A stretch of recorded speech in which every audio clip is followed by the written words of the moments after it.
We're following a massive ICE raid at a Hyundai plant in Georgia. With more than 450 people apprehended, this marks what appears to be one of the largest ICE raids at a single site in the 22-year history of this agency. The Trump administration just pulled off the biggest immigration raid in U.S. history, sending a massive signal to major corporations that they must hire American or shut down. Our Homeland Security, we have a search warrant for the whole site. We need construction to cease immediately. We need all work to end on the site right now. Just yesterday, U.S. federal agents conducted a massive immigration raid at the Hyundai Meta plant, a huge electric vehicle battery factory under construction in Elabel, Georgia. That's right outside of Savannah.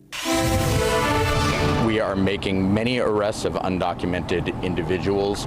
We have encountered many lawful employees working here, United States citizens and lawful permanent residents, and they are, of course, being released. This happened at the Hyundai Meta plant site. This is in Elabel, Georgia. This is just 25 miles or so west of Savannah. And according to the Associated Press, this raid stopped construction of this factory that's being built to produce batteries for electric vehicles. Now, we have video that we're showing in pieces here of masked and armed agents there at the site, giving out orders while officers raided the facility. We can also see workers here in hard hats and vests. They were lined up as this was ongoing. The raid was led by Homeland Security Investigations, or HSI, a federal agency that investigates immigration violations and other crimes. They detained roughly 500 workers, mostly South Korean nationals, who are suspected of being in the U.S. illegally or working without proper authorization. Apparently, multiple local contractors said that they were completely shut out of the hiring process. We first told you in December of 2024 that there were concerns that undocumented workers were on site at the Hyundai construction site and that they were being exploited due to their legal status. And we have also in the past spoken with local contractors that said that they have felt cut out from work on the mega site in favor of the labor of undocumented workers, which is, of course, cheaper. Now, again, Immigrations and Customs Enforcement confirming that they are on site conducting work site enforcement at the construction site for the battery plant. Remember, this is a massive, massive site. There's a lot of work that's going on it. But right now, the Georgia State Patrol is blocking off the entrance to the construction site. And so nobody is able to get in or out. Agents showed up early in the morning, rounding up workers at the site. It was a highly coordinated effort with HSI working alongside other agencies. The vast majority faced deportation, while others could be released depending on their circumstances. The reason why this raid has caused a big stir is because of its massive scale and because it hit a high-profile project tied to a major global company like Hyundai. The raid was not just about punishing Hyundai, but about holding all companies accountable to ensure they prioritize legal workers. We're entering an unprecedented situation where AI is potentially wiping out millions of white-collar middle-class jobs. Many working-class industrial jobs have already been wiped out since the 70s, since the 80s, the 90s, throughout the period of deindustrialization in the US. The Trump administration, in short, is attempting to save at least some of these jobs to stop the bloodletting. ICE also recently conducted a raid on an illegal marijuana warehouse in Texas near Houston. Roughly 20 undocumented workers were detained, with many hiding in the ceiling. ICE was working with the Drug Enforcement Administration, or the DEA, as well as the local police. Public area, any customer can access it, right? You're not public. Any officer can access it? Yeah, see, even customers don't want you here. I don't even want you here. I don't want your business. I have the right to refuse the service, so you gotta leave the property. Border Patrol agents in California also raided a car wash in Chino Hills. The owner was so upset he came out and harangued the officers. That'll be good. What? This is a public area, any customer can access it, right? You're not public. Any officer can access it? Yeah, see, even customers don't want you here. I don't even want you here. I don't want your business. I have the right to refuse the service, so you gotta leave the property. Oh, where does it say? I have a sign right there. You wanna read it? Go read it, yeah. Yes, thank you for leaving. They're gonna fucking arrest you for doing your fucking job too. Yeah, look at them. They don't even know how to drive. Record them. Fucking getting a little... Yeah, you're good. I mean, I had nothing against you, but he's the other officer. There's that little kid, 2 years old, she's scared. And he's getting in there. You don't have kids? You don't have kids, sir? You don't have kids? We can charge you for aiding and abetting. Let's load up. We're done. Yeah.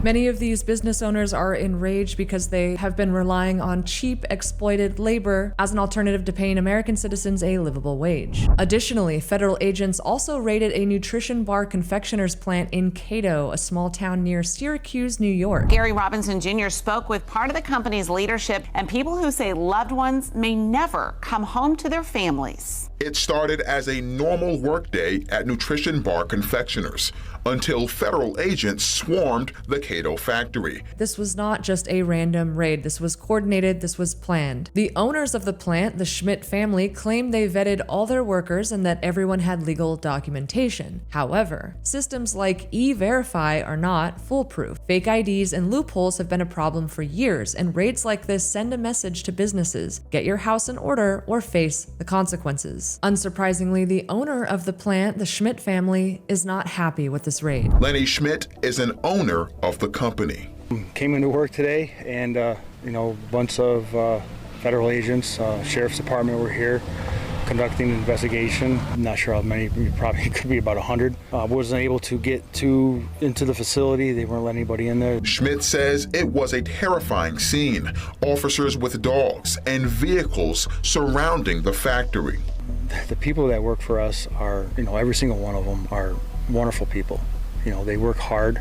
They come to work smiling. Every one of them is special. And to have them taken away is not only unfortunate, it's just inhumane almost, the way you see it, as it's being conducted.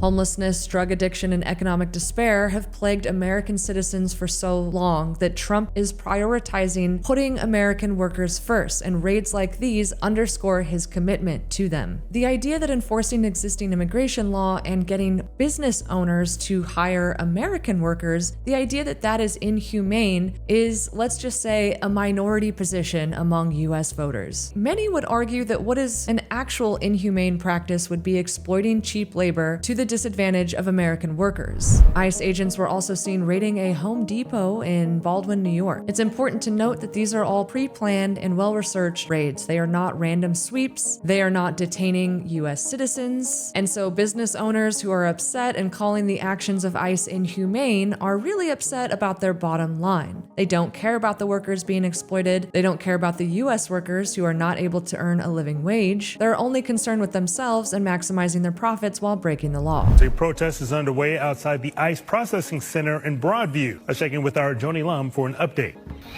Good morning. That protest was scheduled to end at this hour, but it's still going strong here in Broadview. Just a few minutes ago, the police had to move in to remove some things. Rachel Cohen with us right now. You had some of the protest workers setting up tents that were purchased, and then the police moved in. Can you describe what happened there? Absolutely. Earlier this morning, a number of protesters who are, as you can see, are still present, successfully had an ICE vehicle turn around as it was entering that parking lot. Typically, ICE moves people from this facility between the hours of 7 and 9 in the morning every Friday. When we arrived, we heard from news media that was already on scene that people had been moved instead in the wee hours of the morning, 4:30, 4:45 a.m. What that tells us, particularly in connection with ICE vehicles turning around as opposed to moving protesters, is that ICE is afraid.